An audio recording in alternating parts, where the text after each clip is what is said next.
You're listening to the Cricket Podcast. Hello, everyone, and welcome to the Cricket Podcast, where we may be sad that England have lost the Ashes, but we are happy that we have found our new Messiah, and his name is Jacob Bethell. I am Jack Hope. I'm joined by Max Rowe Brown. All hail the King of Men, Max. Yes, the King of Men and the King of very blonde hair.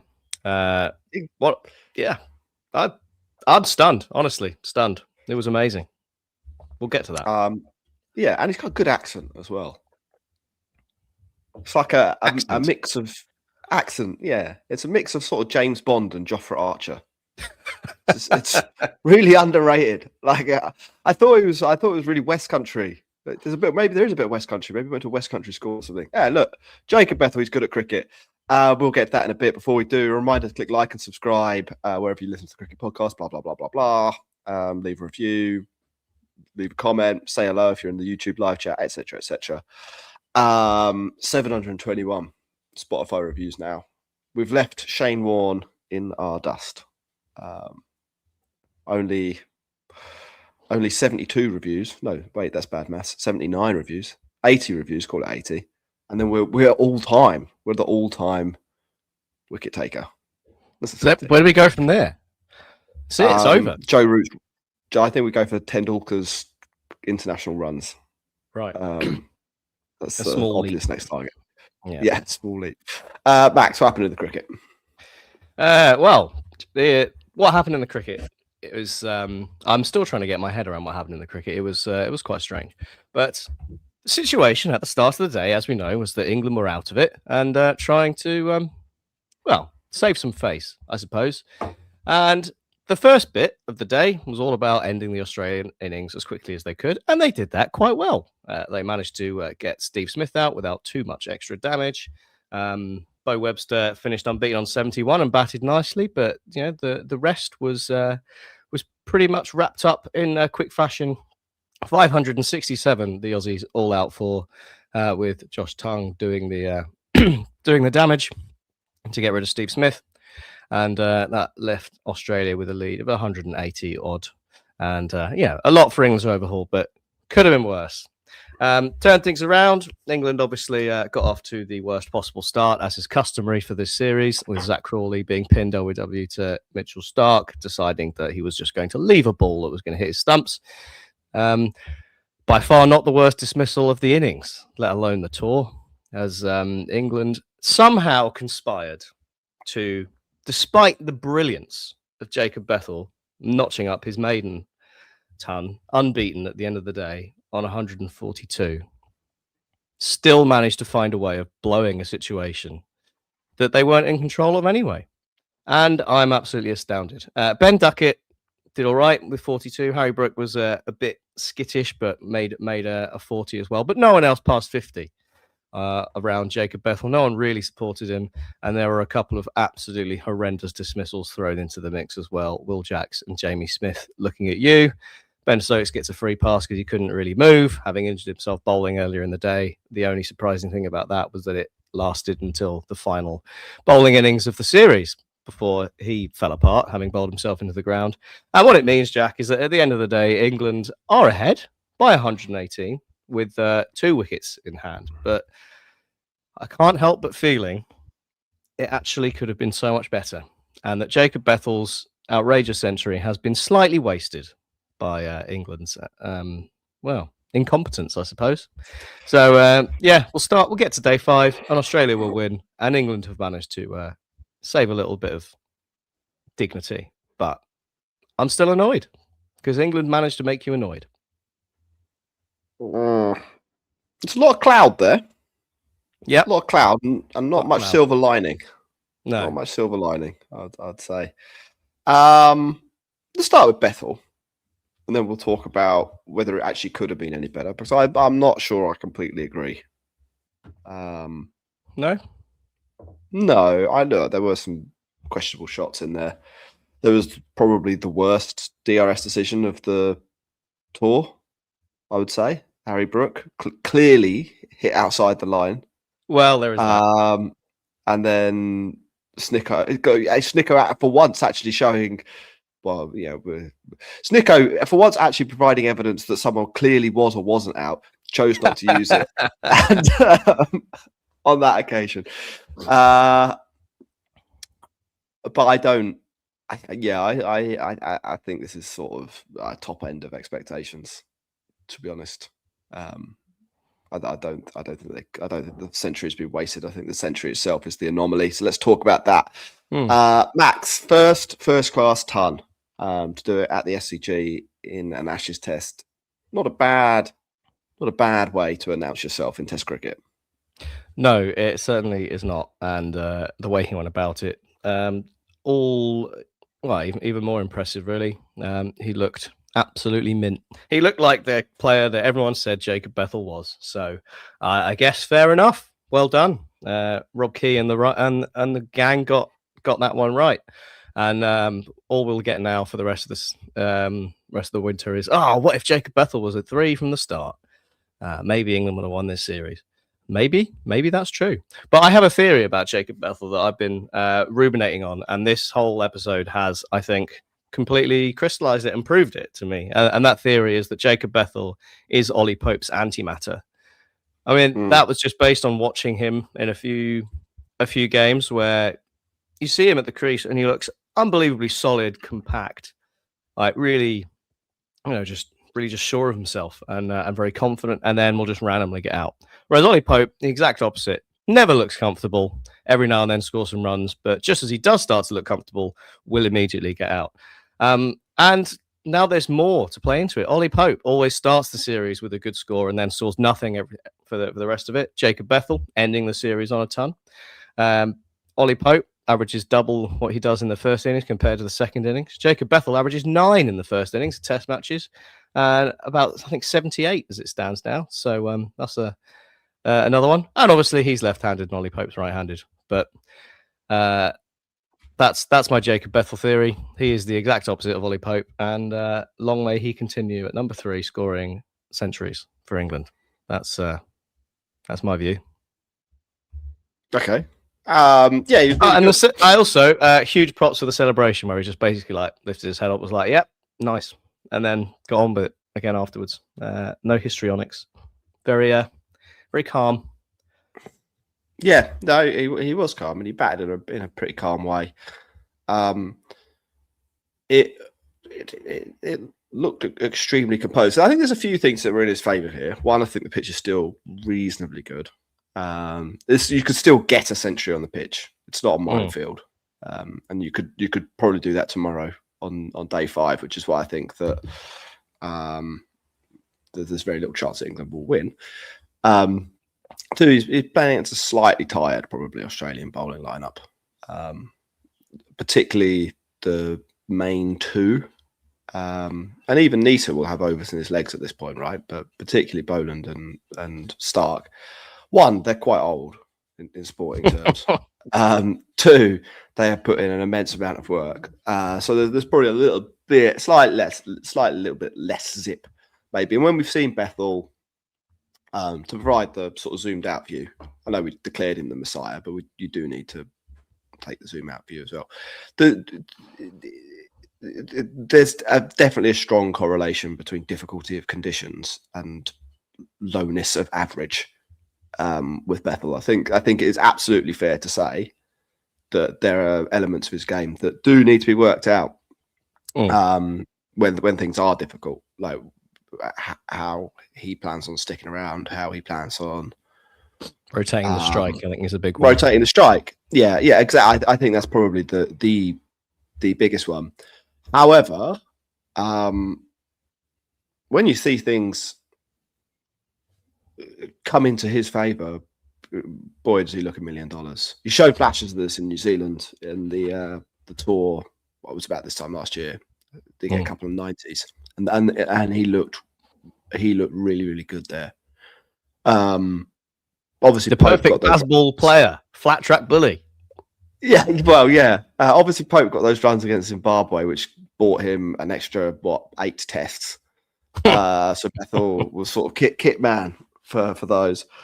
But you saw sort of flashes of there. And I guess this is the kind of butterfly emerging from the chrysalis, right? I don't. There's a strong chance. There's a strong chance he barely plays an innings in his life that matches up to how well he batted last night. That's how good he was. If he can do this sort of thing regularly, he's on for one hell of a career. And so you do have to sort of temper that by saying that there are lots of players who have played an innings like that. There aren't that many that do it regularly. Ollie Pope's done it. Ollie Pope has played this innings. Zach Crawley has played this innings. Neither of them are, or probably should be, in the England team when they next play a test. So it's not. You don't want to. Not get carried away. You don't want to get too carried away with the Messiah, although he is the Messiah. And this was his Sermon on the Mount moment. I think that's pretty clear. Yeah, excellent. Truly, truly excellent. Let's just to drive home the strike rate point. 90 of his runs came in boundaries. So you take away those 15 balls. That means he scored 50 runs off 217 balls that weren't boundaries. That's like the opposite of how Joe Root would go about this innings. It would be loads and loads of ones. What did Joe Root do in his 106? What was it? Probably to disprove my point, Max. He's going to have scored millions of boundaries. He hit 15. They both hit 15 floors. Joe Root scored an extra 18 runs. But generally speaking, it's Root is a maneuver of the ball, right? But, which I think is part of the reason he's so consistent, because he has 9 different scoring options. Yeah, they don't all have to be fours. I think Jacob Bethell probably still in the camp of the boundary hitter, right? Which Root can do, but Root on a difficult pitch or in slightly different conditions, particularly I think when the ball spins. And to be fair to Bethell, you can't have a go at him for not being able to play spin if the other team are not going to really pick a spinner. Yeah, in brackets. Although Bo Webster did take 3 for 51. Close brackets. But I think that's sort of the next test, isn't it? Like, is can he do this in a different way? But yeah, to do it in that way, pretty fucking good and pretty special for him. His family were there. Looked like there was some tears. And I imagine we'll be seeing quite a lot of Jacob Bethell over the next little while. And I thought it was funny that he got the time, because it's a little bit of a kick to the balls with the narrative of the expectation was that he would not be able to score any runs because he's not played any cricket, as though he hasn't been spending 2 hours a day in the nets for the last 250 days with some of the best coaches in the world in one of the best team environments in the world. I mean, like, he goes to the net and then he chats to Joe Root about what he just did in the nets. Like, if you were thinking of someone in world cricket at the moment who you might like to talk to about batting, Joe Root's on the very, very short list, isn't he? So the idea that because he didn't rock out in May last year in the county championship and went to the IPL instead, or that England didn't really, I don't know where he was, release him from the Ireland matches where he was the captain to play the end of the county championship season. The idea that that's held him back, I think, is evidentially wrong. There's probably more development to go, but if that's where we're starting from, I think more red ball cricket is what he needs to do to sort out the issues that we were highlighting around some of the the strike rotation, things like that. But like the volume of cricket in general is not a factor. But here's what I'd say: he might as well do that for England. At least in the short term. Like, I don't. There's project players. There's project players, and there's England have tried this. Lots of teams try this. Jacob Bethell seems like a much better investment if you're gonna try a project than some of the. I'm not gonna. We all know who we're thinking about here. Some of the other options that have been tried. I think it's worth that investment from an England point of view. Let's see how we can play spin. I think I think is probably the next thing. Like, what do you do when the ball is seaming around a lot? If you get about 3, that's going to happen. You don't necessarily need to nail that, but you need to have a plan. You can be bad at that and still be successful in Test cricket. Lots of players are, but you do need to be good against spin, and I don't think we've seen him tested in that way yet. So we'll see. We'll see how it goes. Max, the rest of the batting, you were not impressed. Why were you not impressed? Well, I get what you're saying around the 100 being the anomaly and this being the best we could expect, and that is true. I think the 100 didn't expect it, and 302 for 8. Overall, at the start of the day, if you say England are going to win 302 for 8 and they're going to be ahead by over 100, I'll be like, yeah, that's pretty good. Well done, England. But the point is, when the opportunity presents itself to you, one of your players has scored 140, not out, and done something exceptional, then that doesn't mean everyone else can just fuck off home and leave it. It means that you've got a chance to do something special. And England basically could have ended up the day 300 odd for 5 or 6, probably, and actually been in with a chance of putting up another 100 and giving something Australia a bit tricky to chase. And I know you're saying the pitch still looks good. Didn't look too bad, but it was starting to turn a bit. And I think I saw something earlier on the pitch viz thing that CricViz do around their stats on how hard the pitch is to play. And it came up with a score of 8.4 for day 4, which I think is only like seconds to maybe one of the days at two of the days at Melbourne for how hard it was to bat on. So, I mean, I'm not sure how accurate that is, but the suggestion is that actually it was starting to get a bit tricky to bat on. Obviously, England don't have a frontline spinner, so maybe the turning pitch wouldn't be as much of a factor. But the general point is England could have been in a position where actually they had a sniff, and they're not now. And that is mainly because Will Jacks' shot, second ball, was absolutely disgusting, and that run out was awful. And that's why I'm frustrated. Not that Harry Brook didn't kick on and get 80 and got done, or that Joe Root got pinned LBW by Boland. It's the stupid run out and Will Jacks' shot, second ball, that have got my blood boiling, because it is like they have gone from a position of not strength but like having skin in the game to good effort, unlucky, well done, and that has been kind of a little the series in microcosm, I suppose. Every time England have had a moment where they could have done something special, they've kind of let it slip through their fingers one way or another. So it's just a bit frustrating. That's my feelings on the matter. Yeah, to give the kind of counter narrative to that, England, when Jacks comes in, I agree it's an odd shot. I don't. The BBC highlight of it is Alex Hartley declaring that she needs to be taken off air. It was so stupid. Yeah, that's a little history. I disagree. Well, yeah, I disagree with that. I don't think it's the cleverest shot in the world, but you can see from the shot that he played what Will Jacks' game plan was going to be, and I don't necessarily think it was the wrong one. I think he maybe should have delayed that game plan for like 10 balls. I don't mind him trying to hoon Bo Webster for 6 over mid wicket because he's not that good at bowling off spin, but give yourself a chance. But you have to, the game state when he does that is 40 for 4. De facto 40 for 4. And they know at this point that Stokes can't really bat. So they're 40 for 5. What is more likely with Will Jacks is what I would say, and I think probably Will Jacks has to ask himself this as well. And you can disagree. You can answer this like people at home. What is more likely? Will Jacks gets 70 off 120 balls.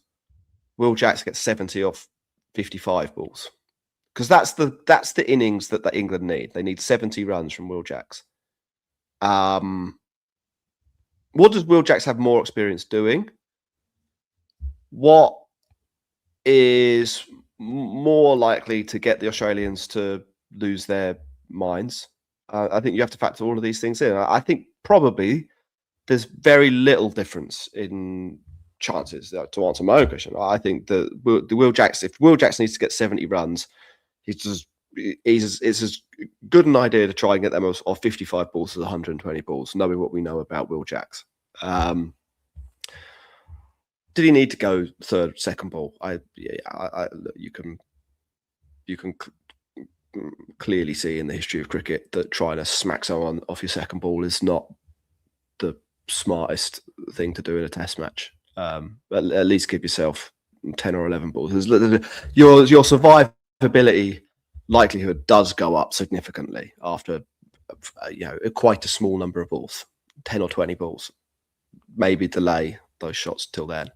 But the game plan, I don't think was wrong. And if you look at the match state as well, I don't think England had as much of a sniff after Harry Brook is out as it maybe felt like. The fact that it goes 219 for 5, 200 is basically unusable is you need to remember that. I think the actual tragedy is the Brook dismissal, where the game is probably still live. You've got 2 set batters.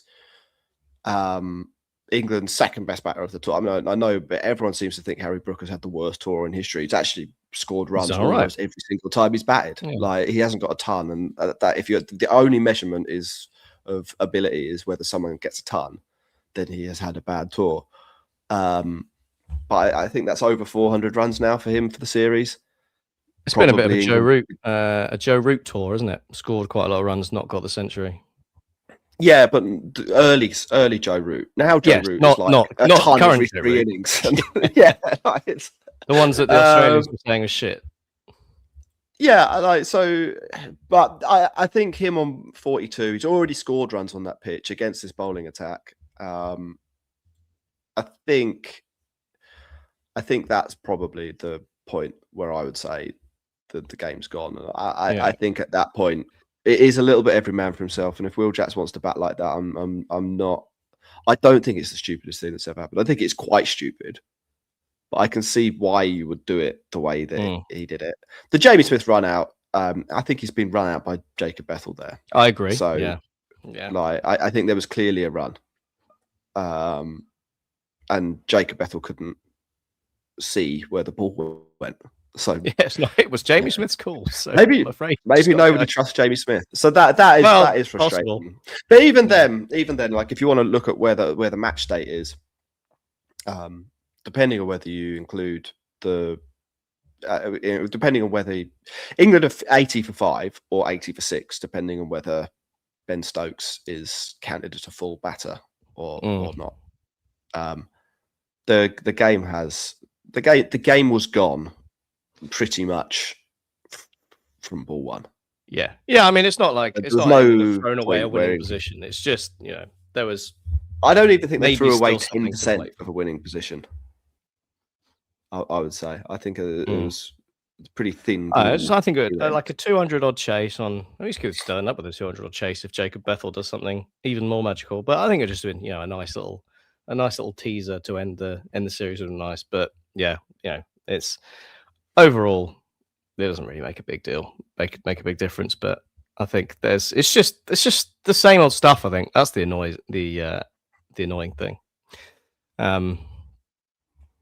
We've seen it all over the last 5 tests, and it's carrying on. But hey ho. Yeah. Anything from the Australian point of view that you wanted to highlight? Bo Webster takes 3 wickets. That's good. Yeah, I mean he took 3 wickets. One of them was the Will Jacks one. One of them was the Harry Brook thing.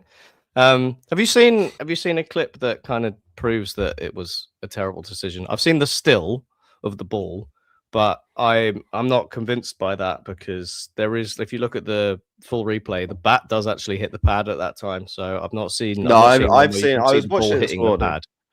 I was watching it this morning. I think it's pretty clear. It's the pad is almost hit onto the ball by the bat. I can't be 1,000% because the replay that you've got, it's like the edited BBC clip, which almost ignores the. Well, we know what BBC are like with editing things, don't we, Jack? Exactly. Fox will be suing them before you know it. But to me, yeah, clearly hit outside the line, and then it sort of deflects off the top of the pad into the, I guess, inner thigh pad. But I really, I think it's a proper shocker, to be honest, that they've managed to bungle that one. That's 2 tests now. England have been stitched up by Snicko. Yeah, England actually won. I don't. Given the game set, that was England's chance, but that at that stage, England had probably got to about a 10% chance of winning.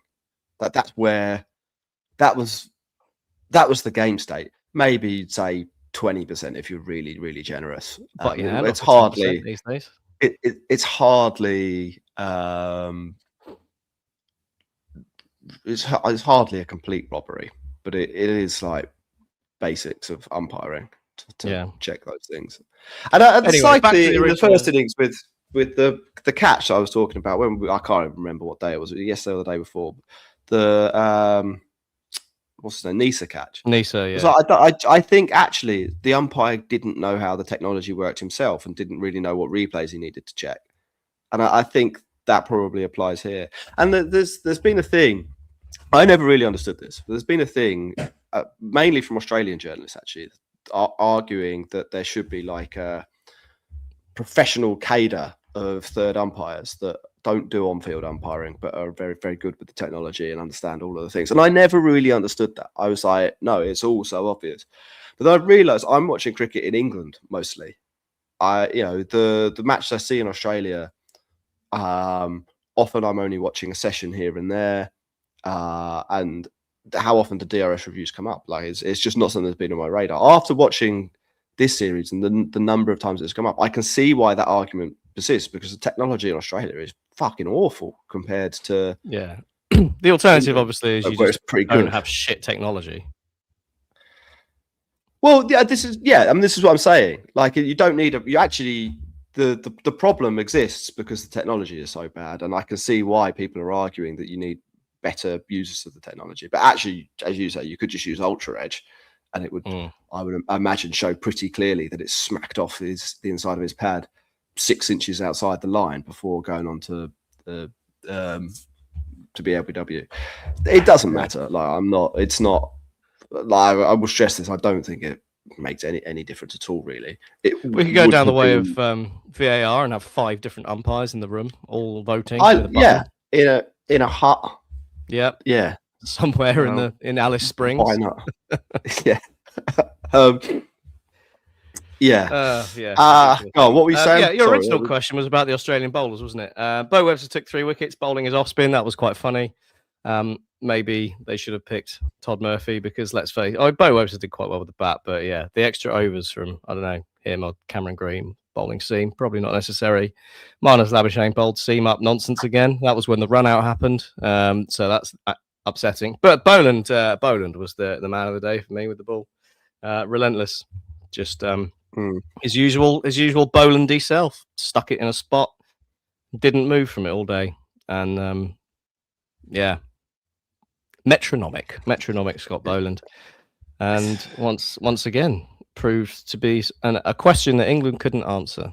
It's been a good arms race, the Scott Boland England factor. You know, there was the first series in Australia when he absolutely devoured England left, right, and centre. Then he came over to England, and England decided to run down the wicket at him and put him back in his place. And then this series, they've come up with the up to the stumps plan, and he's back to his good self. It's been an interesting thing to watch. It's a nice little evolution of Scott Boland versus England, but this was as good as he's been. I think very good control. So well bowled, Scott. Yeah, he's had a good series. 20 wickets at 24. Taking that, you take that, don't you? Yeah. Let's do heroes and villains. Just a shout out to people in the chat as well. I've been reading the comments there, so thank you, Himishu, Tim, Andrew, Larry, Sam, etc. for dropping messages through on the live stream. Who's your hero of the day, Max? Well, we can't say anything other than Jacob Bethell, can we? It was heroic. It was truly heroic from our Messiah. So yes, yeah, well done. God is real, and his name is Jacob Bethell. There we go. Been declared. I agree with that. And villain of the day, Max. Villain of the day for me is for Rob Hatch, the TNT commentator. Okay. I think he's the cycling one. I'm still not entirely sure which is which. He is undoubtedly the worst one of the two not cricket commentators, because what he did today is, of all of the things that TNT have managed to do this series, by far the worst. I saw a clip of him commentating on a replay of the run out as if it was happening again. And he literally says, "Oh no, it's happened again. 2 run-outs in 2 overs," as they're showing a replay of the Jamie Smith run-out. It is the most awful, awful thing I've ever seen from a commentator. Yeah. It's like it's the kind of thing you'd sort of wake up in the middle of the night having a cold sweat about, having had a nightmare, like the day before your first commentary stint. And you wake up in the morning in a cold sweat because you've just imagined that you've commentated on a replay as this is happening live, and he's done it. Yeah, I think enough words have been said about how shocking that broadcast has been. Is it £30 a month for that? They're either getting no subscribers or they literally don't give a fuck. I feel like it may be the latter. I don't. Yeah, there must be, not for me, but there must be some opportunity for someone just to set up an Ashes live stream, just to live stream the 2 Australian broadcasts, or to do their own broadcast if they want to, and charge people £15 for the 2 months. Like surely you would have, with one, the customers would be happier with that product, and surely there'd be enough of a market to sell the Ashes. I think it would only work specifically for the Ashes, but they're fucking TNT. Well, I don't understand what the point is. Well, I don't know why they bid for it if that's what they wanted to put out. Because it's like a willful decision to be that bad, basically. Anyway, look, that's enough on them. Who's your villain? Wasn't too villainous. Let's say Ben Stokes for injuring himself. Okay, yeah. Like that's the kind of end of the England bowling injuries narrative, and it's nice that it's the captain himself. Yeah, he's completed. It's the captain himself. He's completed injuries. Done Wood. 100% of the England bowlers with injury concerns are now injured. Well done, everyone. So, yeah, probably Ben Stokes. Unlucky to him. Obviously, it's a shame that he got injured. Hopefully, it's not a bad one. But it's the groin again, though, isn't it? It's the same one. It was something that we could kind of see coming. What's a right abductor? That's what they say it is. Is right that abductor? Yes, in the groin. It's like sort of low Abbey groin area. I pulled that playing football once. It was quite annoying. If we talk quickly about tomorrow, I'll tell you one wild outcome that isn't. Yeah, there's probably a 2 or 3% chance of this happening. England get enough runs. They get another 40 runs. Then Harry Brook captains England to victory with Ben Stokes off the field. And by Jacob Bethell takes 8 wickets. By Saturday, Harry Brook is England Test captain. That is a thing that's on the table. Is it? I think it's on the table. I could see that happening. I can't. I mean, if England won, like not the actual situation. Like, I think realistically, realistically, England. There's 5 overs to the new ball. Probably someone is out quite early. They might not even make the new ball. But how many overs do they have to bat to make Australia have penalty points? I think just. Or have they reached that point? Just another 5, I think. Okay, it'd be nice because they batted for 97 in the first innings, so they're already over the 2 innings limit. They just need to, I think, get this one in 80. That should be their target. It won't be. Their target will be to try and score 80 in 5 overs before the new ball, because that's how they think. So I imagine it's the right thing to do if you want to win the game. if they did somehow get another 40 or 50, that's not completely impossible.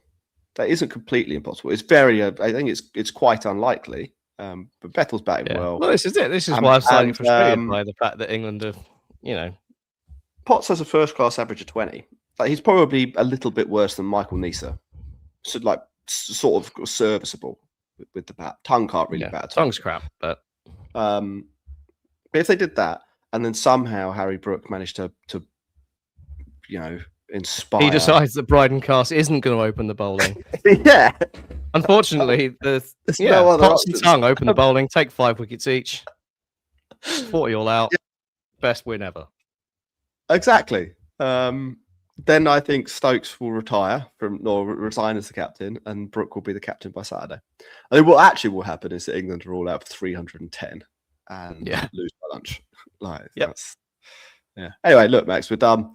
Thanks very much for listening and watching, everyone. Do remember to click like and subscribe. We'll be back tomorrow to conclude the 25-6 Ashes series. Goodbye.